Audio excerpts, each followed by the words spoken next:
साधु की आज्ञा पाकर दूत कंचन नगर पहुंचा और वहां पर खोज देखभाल करके लड़की के शिव को बड़ी चल गया।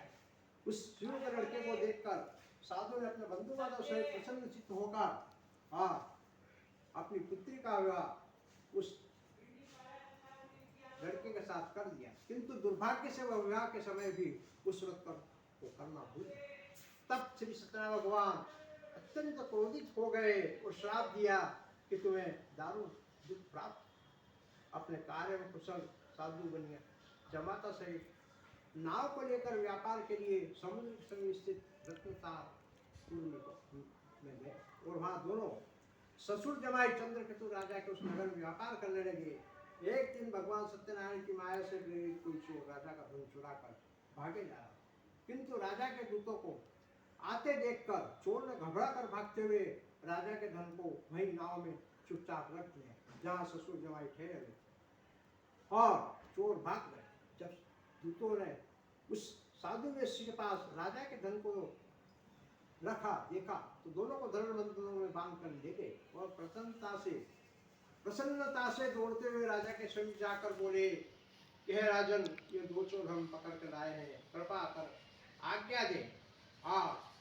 राजा की आज्ञा से उन्हें जेल में डाल दिया और उनका जितना धन लिया था वो छीन लिया गया। सत्यनारायण भगवान के श्राप के द्वारा उनकी पत्नी भी घर पर बहुत दुखी हुई और घर पर जो धन रखा था चोर चुरा कर ले गए। सालिक को मानसिक पीड़ा तथा भूख प्यास से अति दुखी वो अन्न की चिंता में कलावती एक ब्राह्मण के घर गई। वहां उसने सत्यनारायण भगवान का व्रत होते देखा, फिर कथा सुनी तथा प्रसाद ग्रहण करके रात को घर आई। माता ने कलावती से कहा, हे पुत्री, अब तक कहाँ रही और तेरे मन में क्या? कलावती बोली, हे माता, मैंने एक ब्राह्मण के घर पर सत्यनारायण भगवान का व्रत देखा। कन्या का वचन सुनकर लीलावती सत्यनारायण भगवान के पूजन की तैयारी करने लगी। लीलावती ने परिवार और बंधु बांधव से सत्यनारायण भगवान का पूजन किया और मांगा कि मेरे पति और दामाद सुखी रह जाए। साथ ही प्रार्थना की कि हम सबका अपराध क्षमा करो। सत्यनारायण भगवान इस व्रत से संतुष्ट हो गए और राजा चंद्रकेतु को सपने में दर्शन देकर कहा, हे राजन, दोनों वेश्यों को प्रातः ही छोड़ दो और उनका जितना धन तुमने लिया है उन्हें दे दो, नहीं तो मैं तेरा धन साम्राज्य आदि सब कुछ नष्ट कर दूंगा। राजा से ऐसे वचन भगवान सत्यनारायण ने कहे और वहीं वह ध्यान। प्रातःकाल राजा चंद्रकेतु ने सभा में आकर अपना सपना सुना, फिर दोनों वही पुत्रों को केस से मुक्त कराकर सभा में बुलाया। दोनों ने आते ही राजा को नमस्कार किया। राजा मीठे वचन से बोले कि हे महानुभाव, भावी में ऐसा कठिन दुख तुम्हें प्राप्त हो, अब तुम्हें कोई भय नहीं है। ऐसा कहकर राजा ने उनको नए नए वस्त्र आभूषण पहनाए तथा उनका जितना धन लिया था उससे दूना धन देकर आदर से विदा किया। दोनों वेश्या अपने घर की ओर चलती है। इसलिए युवाखंडे तृतीय भगवान की जय।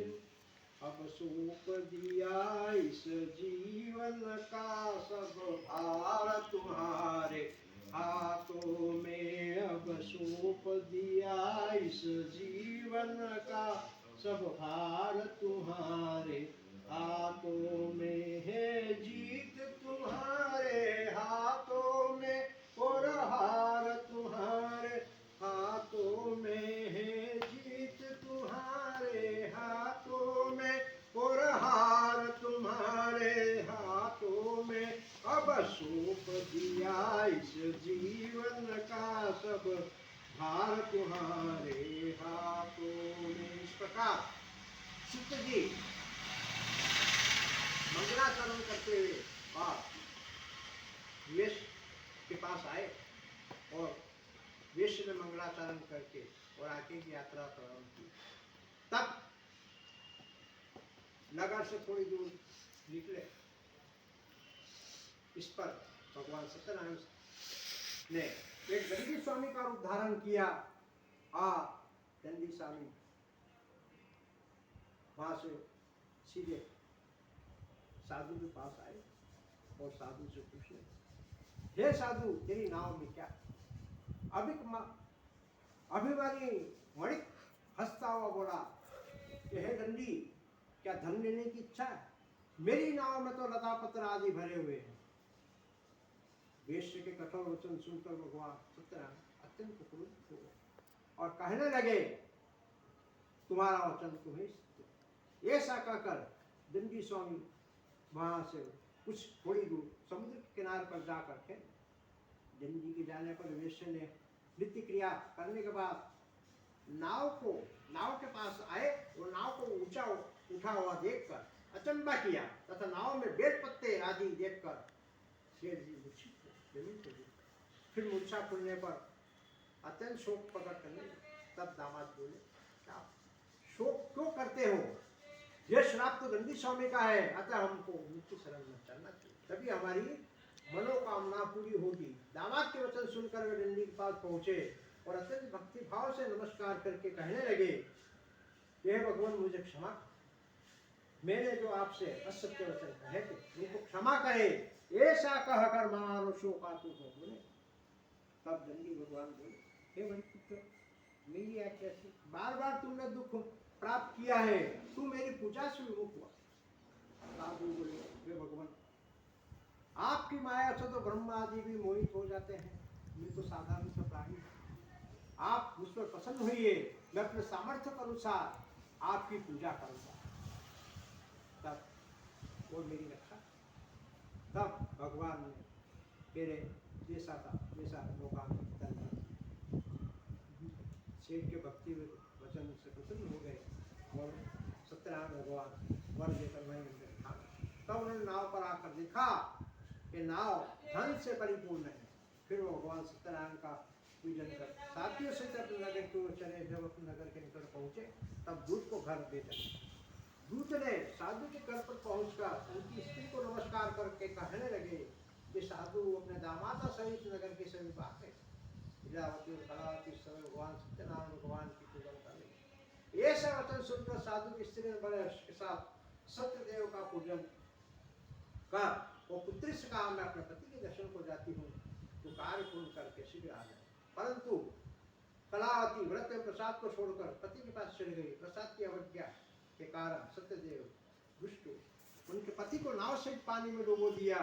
कलावती अपने पति को नहीं देखकर रोती हुई जमीन पर गिरी। इस तरह नौका को डुबावा तथा कन्या को रोता देखकर साधु जी को बोले, हे प्रभु, मुझसे मेरे परिवार से जो भूल हुई उसे क्षमा कर।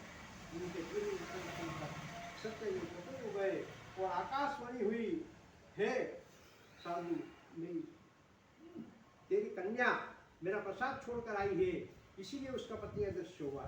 यदि वह घर जाकर प्रसाद खाकर लौटे तो उसका पति अवश्य उसे मिलेगा। ऐसी आकाशवाणी सुनकर कलावती ने घर पहुंचकर प्रसाद खाया, फिर आकर पति के दर्शन किए। तत्पश्चात साधु ने बंधुवालों से सत्यदेव का विधि पूर्वक पूजन किया और इस लोक में सुख को अंत में स्वर्गलोक में इसलिए रेवाखंड चतुर्ध्याय समाप्त। सत्यनारायण भगवान की जय।